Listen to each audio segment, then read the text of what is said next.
ಎಲ್ಲ ವೀಕ್ಷಕರಿಗೆ ನಮಸ್ಕಾರ. ನಾನಿವತ್ತು ಅಕ್ಕಿರಾಂಪುರಕ್ಕೆ ಬಂದಿದ್ದೆ. ಅಕ್ಕಿರಾಂಪುರ ಸಂತೆಯಲ್ಲಿ ಇವೆಲ್ಲ ನೋಡಿದೆ. ಗುದ್ಲಿ ಅಲ್ವಾ ಅದು? ಗುದ್ಲಿ. ಇದು ಜರಡಿ, ಅದು ಮರ ಮರ ಮರ ಮರ ಮರ ಇವೆಲ್ಲ ಮೇಣಿಗಳಲ್ವ? ಇವೆಲ್ಲ ಮೇಣಿ ಅಲ್ವಾ? ಇದು ಕುಂಟೆ ಅಲ್ವಾ? ಇದು ರೈತರದು ಅಲ್ವಾ? ರೈತರ ಉಪಯೋಗಿಸುವ ವಸ್ತುಗಳು ಅಕ್ಕಿರಾಂಪುರ ಸಂತೆಯಲ್ಲಿ ಕಂಡು ನನಗೆ. ಹಂಗಾಗಿ ಒಂದು ವಿಡಿಯೋ ಮಾಡ್ತಾ ಇದ್ದೀನಿ. ಅದೇನದು?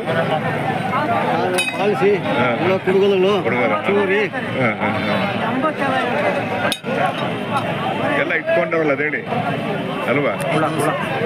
ಎಲ್ಲ ಇಟ್ಕೊಂಡವ್ರಲ್ಲ. ಬಂದಿರಲಿಲ್ಲ ಅಂತ ಕಾಣುತ್ತೆ. ನಾನು ಫಸ್ಟ್ ಆಗಿ ನೋಡ್ತಾ ಇದ್ದೀನಿ ಇದನ್ನ. ಹೌದಲ್ವ? ನೋಡಿ, ಎಲ್ಲ ಒಂದು ಕಾಲದಲ್ಲಿ ಉಪಯೋಗ ಮಾಡ್ತಿದ್ವು ಅಲ್ವಾ? ಅಲ್ವಾ? ನೋಡಿ, ನಾನು ಒಳಗಡೆ ಹೋಗ್ಬೇಕಾಯ್ತು, ಹೊರಗಡೆ ಹೋಗಕ್ಕೆ ಆಗ್ತಿಲ್ಲ. ಹೀಗಾಗಿ ಇಲ್ಲೇ ವಿಡಿಯೋ ಮಾಡ್ಕೊಂಡ್ಬಿಡ್ತೀನಿ.